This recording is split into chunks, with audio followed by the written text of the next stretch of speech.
In today's video, I'm going to teach you how to change the message on a QuickBooks invoice.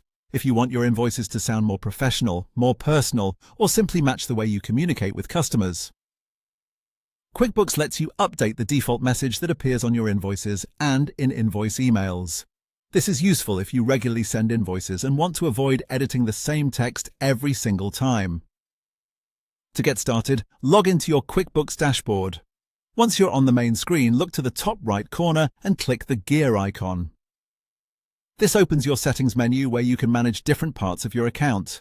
From that menu, select Account and Settings. This will take you to a page where you can adjust business preferences for things like billing, expenses, and sales. On the left-hand side, click the Sales tab. This section controls many of the settings related to invoices, sales forms, and customer-facing messages. Next, scroll down until you find the Messages section.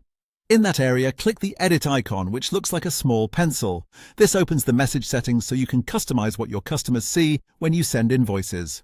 Now look for the Sales Form drop-down menu and choose Invoices.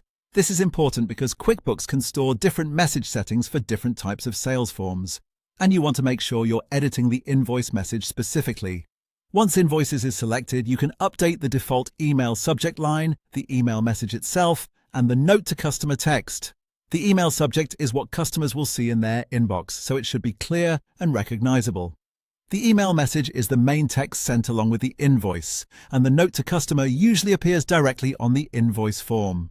Take a moment to review each field carefully and adjust the wording so it matches your business style and provides the information your customers need. When you're happy with the changes, click Save to apply them, then click Done to exit the settings. That's it. Your updated default invoice message is now saved and will be used going forward. If you ever want to refine the wording again, you can return to the same Messages section and make further edits. Keeping these messages clear and professional can help improve customer communication and make your invoicing process feel more polished and consistent.